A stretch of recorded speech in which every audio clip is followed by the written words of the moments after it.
وہ جس جھوٹ is a very strong word but I am sorry کہ کوئی اور لفظ ہے نہیں، وہ صاف تیرتا ہوا نظر آ رہا ہے. میرے پاس ثبوت نہیں ہوگا، عدالتی ثبوت نہیں ہوگا کہ جی یہ جھوٹ ہے یا یہ سچ ہے، لیکن وہ اتنا واضح ہے کہ وہ سرفیس آف دا ریکارڈ کے اوپر سامنے نظر آ رہا ہے کہ تیر رہا ہے. اس کے بعد پرائم منسٹر کیا پرائم منسٹر جو ہے کیا وہ یہ سمجھتے ہیں کہ ہاں ان کو اپنے عہدے پر برقرار رہنا چاہیے؟ میں سمجھتا ہوں کہ نہیں، ان کو ریئلی انورڈلی دیکھ کر ان کو خود یہ فیصلہ کرنا چاہیے کہ now is the time I call it quits. اور اگر وہ چھوڑ جائیں اور کوئی ایسی بات نہیں ہے، مثلا ہمارے وقت میں ہمارے اپنا گیلانی صاحب ڈسکوالیفائی ہو گئے، دوسرے پرائم منسٹر آ گئے، گاڑی چلتی رہی، تو کاروان جمہوریت چلتا رہے گا. اور پرائم منسٹر صاحب میری نظر میں اب، اس سے پہلے ہم نے یہ نہیں کہا تھا، اس سے پہلے ہم کہتے تھے، ہم نے پہلے کہا تھا کہ دیکھیں عدالت میں مقدمہ ہے، اس کو چلنے دو. اب جیسے عدالت میں کارروائی جا رہی ہے، عدالتی کارروائی پر تبصرہ کرنا بھی زیادہ مناسب نہیں ہے، لیکن وہ صاف پتہ لگ رہا ہے. تو جب ریکارڈ کے اوپر کوئی چیز تیر رہی ہو بالکل اور آپ اس سے صرف نظر نہ کر سکو، تو آنریبل طریقہ یہی ہے کہ وہ کہیں کہ جی ناؤ آئی کوئٹ، میں جا رہا ہوں، دوبارہ جب انتخابات ہوں گے میں لوگوں کے سامنے اپنے آپ کو پھر پیش کروں گا. یہ اب بات اس سے آگے نکل گئی، وکلاء سے آگے نکل گئی. یہ پہلی بار پیپلز پارٹی اس طرح سے آ رہی ہے، اور یہ سٹیٹمنٹ بہت خاص کر کے بابر صاحب کے زبان سے یہ سٹیٹمنٹ، کیونکہ ہمیشہ ایک منتخب وزیر اعظم کے لیے پیپلز پارٹی جو ہے اس کا ایک سٹانس ڈیفرنٹ ہے. لیکن خاکوانی صاحب، بابر صاحب نے کہا کہ داغ دھبے دھونے پڑیں گے، دھونے چاہیے. کچھ داغ تو اچھے ہوتے ہیں، پتہ نہیں کون سے داغ اچھے ہوتے ہیں. بابر صاحب کے میرے دل میں ذاتی طور پہ بڑی عزت ہے، because of his struggle for many good things, جس کے ساتھ پیپل پارٹی ان دنوں منسلک تھی. بعد کی میں پارٹی کو نہیں کچھ کہتا، مگر آپ نے ان کی بات سنی. انہوں نے کہا انفارچونیٹلی. گزارش یہ ہے کہ جب آپ کے یوسف رضا صاحب کے ساتھ اور راجہ کے ساتھ ہو رہا تھا، ان کو اس وقت انفارچونیٹلی کام نظر نہیں آیا اپنا پریزیڈنٹ حکومت کو. پریزیڈنٹ حکومت کے ہم یہاں دو بندے متاثرین بیٹھے ہیں، بابر صاحب بھی اور میں بھی. تو ہمارے اپنا نون لیگ کے ہمارے بھائی ہیں جنرل صاحب، ان کے ہم دونوں زخم خوردہ لوگ بیٹھے ہیں، لہذا ہمیں ان سے شکایت ہے اور ہم ان کے لیے جو یہ بھاگ دوڑ کر رہے ہیں، یہ ہمارے اس میں ذاتی ایک روپیہ ہمیں نہیں ملنا اس میں سے، اربوں ڈالروں میں سے ہمارے کچھ نہیں ہے. ہمارا تو صرف یہ ہے کہ جی پاکستان کے لوگوں کی یہ کیوں اتنی قسمت خراب ہے کہ یہ ہر جگہ پر آ کر ان کے ساتھ کوئی لوگ نقصان کر کے چلے جاتے ہیں. ان کے نہ بیچاروں کے پاس وسائل ہیں، نہ ان کے منہ میں زبان ہے. 5 سال میں ان کو ایک دفعہ موقع ملتا ہے ووٹ کسی نہ کسی بہانے سے، ہم لوگ میرے بالشمول ہم لوگ ووٹ لے لیتے ہیں، اور ان کی خدمت کے لیے کچھ نہیں ہے ہمارے پاس. اس نگاہ سے ہم نے جہاں پر جو جھگڑا کیا ہے، اور وہ بھی قانونی جھگڑا ہے ہمارا کوئی ذاتی نہیں. آپ آج دیکھیں ٹی وی پہ، کل دیکھیں ان کی زبان دیکھیں. مہربانی کر کے کوئی تو ہماری آپس میں کوئی قدریں ہونی چاہیے، کوئی اخلاقیات کا ہے. وزراء اتنے بڑے عہدیدار اور کتنے 6 7 دفعہ MNAs، یہ ان کی زبان پارلیمنٹ کہتے کیا ہے بی بی؟ سب جگہ یہی کہتے ہیں کہ parliament is mother of all solution. Parliament میں جائیں، وہاں سے ہر چیز ہوگی تو ہمیں ملے گا. یہ پارلیمنٹ کی اتنی قدریں ہیں، اور پھر پارلیمنٹ کی جو قدریں ہیں نا ڈیموکریسی کی، جمہوریت کی قدریں، ان کو نہیں فالو کیا جاتا. جنرل صاحب بڑے سخت الزامات ہیں، میں پوری ہمدردی آپ کے ساتھ، لیکن کیا کریں. اب یہ سخت الزامات جو ہے PMLN کو پہلی بار اس کا سامنا کرنا پڑ رہا ہے، اور دکھ کی بات یہ ہے کہ پیپل پارٹی والے الزام لگا رہے ہیں، یعنی اس سے اور زیادہ زخم تازے ہوتے ہیں. تو میں یہ کہنا چاہتا ہوں، دیکھیں بات یہ ہے سر یہاں 52 کروڑ ایک 4 مہینوں کی بات، دیانتداری کی بات میں آپ کو 4 سال ہو گیا کہ پاناما لیک والا ایک انفارچونیٹ ڈیولپمنٹ ہے. اور میں باور صاحب سے ایگری کروں گا اور خاکوانی صاحب سے بھی کہ اس سے ایک بیڈ نیم آتا ہے. حکومت کے اوپر اگر برا نام آئے گا تو حکومت کے وقار کو، ملک کے وقار کو، اور آپ کی جو ڈیولپمنٹل ورک ہیں، آپ کی جو اسٹیٹ اپریٹس کی فنکشننگ، اس پہ فرق پڑتا ہے. تو یہ ایک انفارچونیٹ ڈیولپمنٹ ہے. اور اس سے ہمیں سرخرو ہونا ہے. لیکن دیکھیں آپ ہر روز ہم ایک یہ فیصلے صادر کرتے ہیں. ابھی دونوں سائیڈوں نے کہا کہ کورٹ میں جانا چاہیے اور دونوں نے کہا کہ کورٹ کا فیصلہ میں منظور ہوگا. کورٹ ابھی ڈے ٹو ڈے میں کوشچنز بھی کر رہی ہے, کبھی نرم کبھی گرم. ان کے اوپر بھی ایسے کوشچن ہوتے رہے, ان کے اوپر بھی کوشچن ہو رہے ہیں اور ویلڈ ہے. عدالت کو یہ مجاز ہے, وہ اگر کہہ رہے ہیں 52 کروڑ ہوئے تو جو لوگ اپنے آپ کو ڈیفینڈ کر رہے ہیں وہ اس کا جواب دیں گے نا. بالکل. لیکن آج کے سوال کے بعد ہم کہیں جی آج تو بہت بڑی ڈیولپمنٹ ہو گئی ہے, جی آج تو بس ختم ہو گیا. ڈیولپمنٹ بڑی اس دن ہوگی جس دن ڈیسیژن آئے گا. ٹھیک ہے نا. یہ جو ججز کے ریمارکس ہیں یہ آتے رہتے ہیں, کوشچنز بھی آئیں گے اور بڑے پرٹیننٹ. یعنی ہم ان کو یہ نہیں کہتے کہ یہ غلط کوشچن ہے. اس منی ٹریل کو ثابت کرنا ہوگا, ججز کو سیٹسفائی کرنا ہوگا, عدالت کو. تو اس لیے میرے خیال میں صرف ہم پالیٹکس خدا کے لیے نہ کریں. فرت اللہ بابر صاحب میرے بہت مہربان دوست بھی ہیں, تو انہوں نے بڑا ادبی اور شاعرانہ ان کو تیرتا ہوا جھوٹ نظر آیا اور بڑا واضح. تو میں یہ کہتا ہوں کہ یہ جب سر محل کی بات تھی تو یہ کیا تیرتا ہوا جھوٹ نہیں تھا کہ جب آپ نے ڈینائی کر دیا پھر آپ نے کہا یہ ہمارا ہے. کیا وہ سٹگما ساری عمر کے, دیکھیں نواز شریف تو ابھی کنوکٹ نہیں ہوا, لیکن وہ جو سٹگما جس کو آپ نے اون کیا, کیا وہ ساری عمر ہٹ سکتا ہے؟ تو اس لیے میں یہ کہنا چاہتا ہوں. لیکن یہ کہنے کے بعد میں یہ کہوں گا بخدا کہ کبھی بھی ہمیں یہ جواز نہیں پیش کر سکتے چونکہ زرداری صاحب یہ کرتے رہے یا فلانا یہ کرتے رہے تو کسی اور کو یہ حق حاصل ہے کہ وہ بدنامی کمائے جو وہ ادھر سے. ہمیں اپنے آپ کو ٹرانسپیرنٹ رکھنا ہے, ہمیں اللہ کو جان دینی ہے.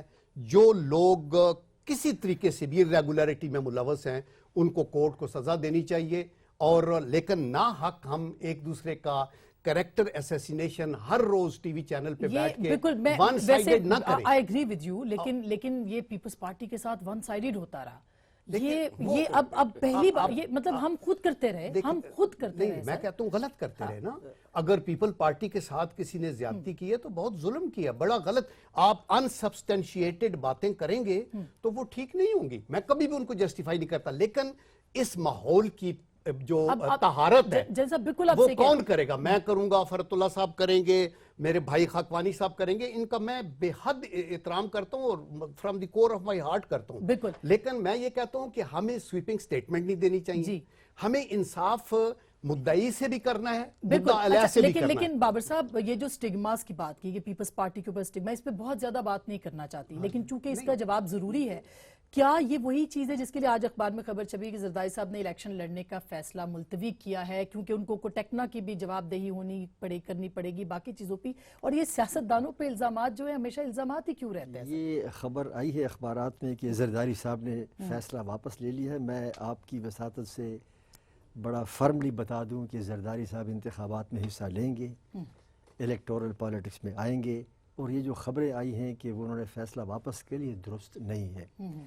آپ نے کہا کہ سیاستدانوں پر الزامات, یہ درست ہے کہ سیاستدانوں پر لگتے رہیں, لیکن سیاستدانوں میں پاکستان پیپلز پارٹی پر ہمیشہ ہمیں کیچڑ میں رگیدا گیا. یہ پہلی بار ایسا ہو رہا ہے کہ پی ایم ایل این کی جو قیادت ہے ان کو بھی اب جواب دہی کرنی پڑی ہے. آئی ایگری اس بات سے کہ ہمیں we should not jump to the conclusions, لیکن میں تو ان چیزوں کو سامنے رکھ کر بات کر رہا ہوں کہ محترم وزیر اعظم صاحب نے پارلیمان میں کیا کہا, قوم سے خطاب میں کیا کہا, اب عدالت میں کیا کہہ رہے ہیں, اور جو سوالات آ رہے ہیں فیصلہ تو عدالت کا ہوگا. اور میں دوبارہ کہتا ہوں کہ عدالت کا فیصلہ ہو سکتا ہے, ہم پری جج تو کر نہیں سکتے, بالکل ان کے حق میں ہوگا, ہو سکتا ہے ان کے حق میں ہو سکتا ہے ان کے حق میں نہ ہو. دا کویسچن از کہ اب جو بھی فیصلہ ہو, جو داغ اور دھبے لگ جائیں ان کو دھلنا میرے خیال میں بڑا مشکل ہے. اور یہ خود پرائم منسٹر صاحب کو اس پر ذرا غور کر رہے ہیں. اگر میری قیادت پر بھی میری قیادت پر بھی یا میرے اوپر بھی ایسے داغ اور دھبے لگ جائیں تو میں بھی جواب دے ہوں گا. میں بھی دل میں سوچوں گا کہ ٹھیک ہے فیصلہ تو میرے حق میں ہے, لیکن میں اب میری وہ سٹینڈنگ نہیں ہے, تو ہمیں اس کا اعتراف کرنا چاہیے. یہ ویسے خاکوانی صاحب ایک جملہ لے کے پھر میں بریک کی طرف جاؤں. گزارش ہے, جنرل صاحب نے فرمایا نا کہ ان کا یہ سر محل ہے, باقی چیزیں بالکل صحیح ہیں, ان کے بھی الزامات تو تھے نا جی, اور کافی سپریم کورٹ کی ججمنٹ بھی ہے 17 بندوں کی, پورا فل کورٹ کی, تو اس میں وہ $60 ملین یہ وہ. مگر کوشچن یہ ہے کہ بابر صاحب کی پارٹی نے تو اس کا خمیازہ بھگت دیا, اب تو جنرل صاحب کی باری ہے. نہیں ہم بھی رگڑا کھا رہے ہیں، ہم بھی رگڑا کھا رہے ہیں، اس سے زیادہ کیا ابھی آپ دیکھیں، لیکن آگے کوئی چیز ابھی تو سامنے آئی پارٹی نہیں۔ شروع میں ہوئی نہیں دیکھیں، میں تو صرف یہ کہہ رہا اچھا۔ ہوں کہ اگر دیکھیں پیپل پارٹی کہ ہم لوگ بانی بھاگ دوڑ میں شامل تھے، ہے، exactly۔ ٹھیک ہے، 67 سے۔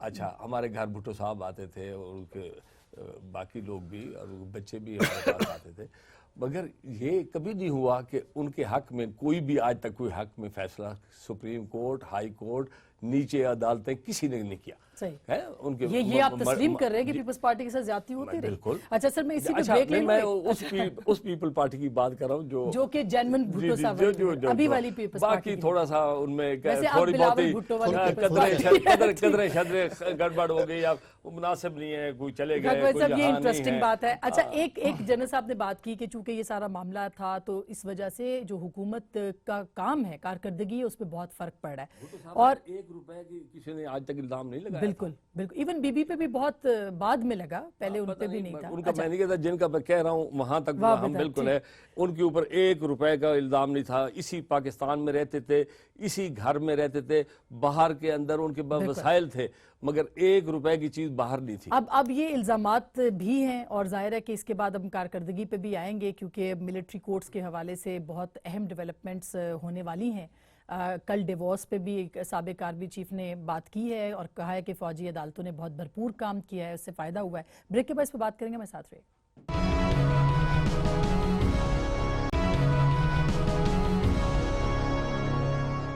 ویلکم بیک ناظرین، ایک دفعہ پھر آپ کو خوش آمدید کہتے ہیں۔ سینٹ کے اندر ایک تو جو نیب آرڈیننس تھا پلی بارگین والا جو کینسل ہو رہا تھا، اس کے اوپر بھی اپوزیشن نے اس کو مسترد کر دیا، اور ساتھ ہی ملٹری کورٹس کے حوالے سے جو بات ہو رہی ہے اور پارلیمانی کمیٹی کی۔ بابر صاحب، یہ ابھی خاکوان صاحب کی بات پہ جواب میں جنرل صاحب نے کہا کہ حکومت کیا کرے جب وہ اس میں پھنس گئی ہے، تو وہ کس طرح سے اپنی کارکردگی دکھائے۔ یہ جو فوجی عدالتیں ہیں، یہ دہشت گردی کے خاتمے کے لیے ضروری ہیں آپ کے خیال میں؟ دیکھیے، یہ فوجی عدالت ایک مخصوص اس میں بنی تھی اور بڑی ریلیکٹنس کے ساتھ پارلیمان نے پرمیشن دی تھی۔ فوجی عدالت کا تصور ہی بذات خود وہ غیر جمہوری اور یعنی مطلب یہ کہ ایسی عدالت جس میں انویسٹیگیشن، جس میں پروسیکیوشن، جس کے طریقہ کار وہ جمہوری اقدار سے ملتا نہ ہو، وہ بالکل غلط ہے، نہیں ہونا چاہیے۔ یہ ایک پیرل جوڈیشل سسٹم ہے۔ اب 2 سال گزرنے کے بعد سوال یہ پیدا ہوتا ہے کہ اگر حکومت یہ کہتی ہے کہ ہم نے دہشت گردی کی افریت پر قابو پا لیا ہے، IDPs واپس جا رہے ہیں، تمام ہی کمر توڑ دی ہے، تو کیا وجہ ہے؟ Why should we talk even? ہم بات ہی کیوں کریں کہ جی آپ اس کو ایکسٹینڈ کریں؟ 2 سال کے لیے آپ نے کیا، اگر آپ نے ایکسٹینشن مانگنی ہے تو 3-4 سوالوں کی جواب ضرور لینے چاہیے تمام سیاسی جماعتوں کو۔ اور آج کل جو بات چیت ہو رہی ہے حکومت کے ساتھ، اسپیکر کے ساتھ، تمام سیاسی جماعتوں کی، تو اسی پر کہ فوجی عدالتوں میں کتنے لوگوں کو جو پھانسی کی سزا ہوئی تھی، وہ پروسیجر کیا تھا، کس طریقے کے ساتھ کیا گیا تھا، ثبوت وغیرہ کے ان کے پاس کیا وہ تھا۔ ہم فوجی عدالتوں کا ان کا اپنا ایک طریقہ کار ہے، وہ طریقہ کار ایسا ہے کہ آپ کو جو جوڈیشل پروسیس ہے اور جو انصاف کے تقاضے ہیں وہ پورے نہیں ہوتے جو جمہوری اس کے لحاظ سے ہوتے ہیں۔ تو چند ایک سوالات ہیں، وہ سوالات ان سے پوچھے جائیں۔ اس وقت کسی بھی فوجی عدالت کی ضرورت نہیں ہے۔ آپ کے پاس اینٹی ٹیرر کورٹس ہیں، آپ کے پاس خصوصی عدالتیں ہیں، آپ کے پاس قوانین ہیں، آپ ان میں جائیے۔ آپ کیوں فوج سے آپ عدالتوں کا کام کیوں لیتے ہو؟ آلریڈی فوج سے آپ اور ایسے بڑے کام لے رہے ہو، ابھی تو انہوں نے مردم شماری بھی کرنی ہے ہاں، فوج میں، کہ جو فوج کا کام نہیں ہے، تو وائی ٹو ڈریگ دیم؟ اس لیے بالکل نہیں ہونا چاہیے۔ جو لوگ یہ کہتے ہیں کہ فوجی عدالتوں نے اچھا کام کیا ہے، وہ اپنے پرسپیکٹو سے کہہ رہے ہوں گے، وہ تو کہتے ہیں کہ جی یہ فوجی عدالت نے کرنا تھا، اس نے کر دیا۔ ہم تو پارلیمان قانون کی بالادستی کے حوالے سے بات کریں گے۔ کوئی بھی فوجی عدالت سوال ہی پیدا نہیں ہوتا کہ وہ جمہوری اقدار اور قانونی اقدار اب پیپلز پارٹی کسی صورت ان کی حمایت ہم نے تو مخالفت کی، ہم نے کہا کہ ہم بالکل نہیں کریں گے، اور ہمیں آپ سوالات کے جوابات بھی دو۔ جن لوگوں کو آپ نے پھانسی کی سزا دی ہے ان کا کیا ریکارڈ پیش کیا جائے۔ دیکھیں، ہم نے پہلے بھی کہا تھا کہ آپ بے شک ان کی ٹرائل کو خفیہ رکھ لو۔ ہم یہ نہیں کہتے کہ جج کون تھا، لیکن آپ ان عدالتوں میں فوج ان کو عدالت کہنا بھی ذرا زیادتی ہے، لیکن ان جگہوں پر آپ راپوتیر کو بٹھاؤ، اور راپوتیر کا کام صرف یہ ہوتا ہے کہ وہ دیکھتا ہے کہ کیا ہو رہا ہے اور وہ نوٹ کرتا ہے. اس نے باہر میڈیا سے بات نہیں کرنی، لیکن وہ ریکارڈ رکھتا ہے کہ جناب عدالت کے پاس اس فوجی، تو وہ ان کے میں پاس ہے عدالت ریکارڈ، کا لفظ استعمال نہیں کر سکتا کہ اس میں یہ فوجی لوگ نظام میں جو اس فوجی نظام میں یہ لوگ آئے تھے، اس نے یہ کہا اپنے دفاع میں، پروسیکیوشن نے یہ کہا، جج نے یہ کہا. ویسے یہ راپورٹیر کہلاتا ہے. ہم نے یہ بھی تجویز دی کہ national commission on human rights بنا ہے جو ایک قانونی ادارہ ہے، اور اس کے قانون میں یہ لکھا ہے کہ یہ کسی بھی بنیادی جمہوری انسانی اقدار میں اگر کوئی کیس ہوگا تو عدالت میں یہ پارٹی بن سکتی ہے. ہم نے کہا کہ آپ ہی جاؤ. اچھا لیکن خاکوان صاحب یہ بالکل بات صحیح ہے کہ جو بھی اگر بابر صاحب یہ کہہ رہے ہیں ہم ووٹ نہیں کرنے والے، تو پھر حکومت کی بھی کچھ لمیٹیشن ہے. یعنی وہ فوجی عدالتوں کے اندر آلریڈی کیس پڑے ہوئے ہیں، وہ بالکل ایک سٹیگننٹ ہو گیا ہے. تو کیا یہ ضرورت ہے یا ان کو ضرورت انہوں نے بنائی ہے اس کو بھی؟ میں عرض کروں یہ سب وجوہات جو ہے نا فوجی عدالت کے، وہ اس کی بیسک ریزن یہ ہے کہ جب ہمارا اپنا نظام خراب ہو جاتا ہے نا، جہاں ہم کچھ نہیں کر سکتے، تو پھر لوگ ڈھونڈتے ہیں کوئی رستہ، کوئی اور بتائیں کیا طریقہ کار ہے. اتنے بندے شہید ہو گئے، اتنے بندوں کو یہ کر دیا، عزتیں لوٹ لی، فلانا آ گیا، پورے ملک کا نظام درم بھرم ہے، 60,000 آدمی ادھر ادھر قتل ہو گیا. وہ کراچی میں 3,000 آدمی 1-1.5 سال کے اندر ہو گئے. کیا کریں گے، کدھر جائیں؟ کیونکہ اسٹیٹ کے آرگن فیل ہو گئے، پولیس فیل ہو گئی، پروسیکیوشن فیل ہو گئی، جج صاحبان ڈر گئے کیونکہ وہ دیکھتے تھے یہ ان کے بچوں کو کہتے تھے تمہارا بچہ فلانے اسکول میں پڑھتا ہے، تمہیں پتہ ہے تمہارا بچہ اس سڑک سے جاتا ہے. تو وہ سارے گھبرا گئے، کوئی بندہ پروسیکیوشن کرنے کے لیے، سزا دینے کے لیے تیار نہیں. اس ماحول میں یہ چیز بنی. اب رہ گیا کہ اس کے بننے سے آپ نے کئی چیزیں اور بھی کرنی تھی. اس کا جو فیصلہ ہوا تھا سب نے اس کو ہاں کی تھی. اس میں تمام جمہوری جماعتیں جن کو یہ لوگ غیر جمہوری کہتے ہیں وہ بھی شامل تھے، جو بہت اپنے آپ کو جمہوری جو کہتے ہیں وہ بھی شامل تھے. سب نے مل کے یہ کیا. نہیں جو بھی ہے، جب آپ نے دستخط کر دیے اس لیجسلیشن پہ تو آ گیا. اب آپ نے وہاں پورے پاکستان میں جب سے یہ دہشت گردی شروع ہوئی ہے کتنے بندوں کو آپ نے سزا دی، اور ان دنوں میں کتنے بندوں کو سزا مل گئی. یہ ویسے زاہد حامد صاحب نے کل بریفنگ دی ہے، لیکن وزیر داخلہ نے وہ نہیں آئے، کل بھی نہیں آئے. وہ اس لیے وہ اپنے آپ کو اس سے ذرا اونچا سمجھتے ہیں. وہ کسی عام آدمی سے بات کرنا ان کے لیے ہتک امیز ہے. خاص طور پہ پیپلز پارٹی کے تو وہ بہت ہی محبت کرنے والوں میں سے ہیں، لہذا وہ ان کا آپس میں چلتا رہتا ہے. بات یہ ہے کہ لیکن چودھری صاحب کے خلاف آپ لوگ بھی نہیں بولتے سر. پی ٹی آئی بھی بڑا نرم گوشہ رکھتی ہے. اچھا ہاں ہاں نہیں آنیسٹلی وہ تو ہمارے خلاف دبا کے ابھی یہ لاپتہ افراد کے اوپر کوئی ایک دن صرف خان صاحب کی ٹویٹ آئی ہے، اس کے بعد کچھ نہیں آیا، کہیں کچھ نہیں پوچھا کسی سے. ہماری کافی مسئلے مسائل ہیں. سارا دن تو ہم ان پاناما میں رہتے ہیں. نہیں اس چیز میں کون کام کرے گا؟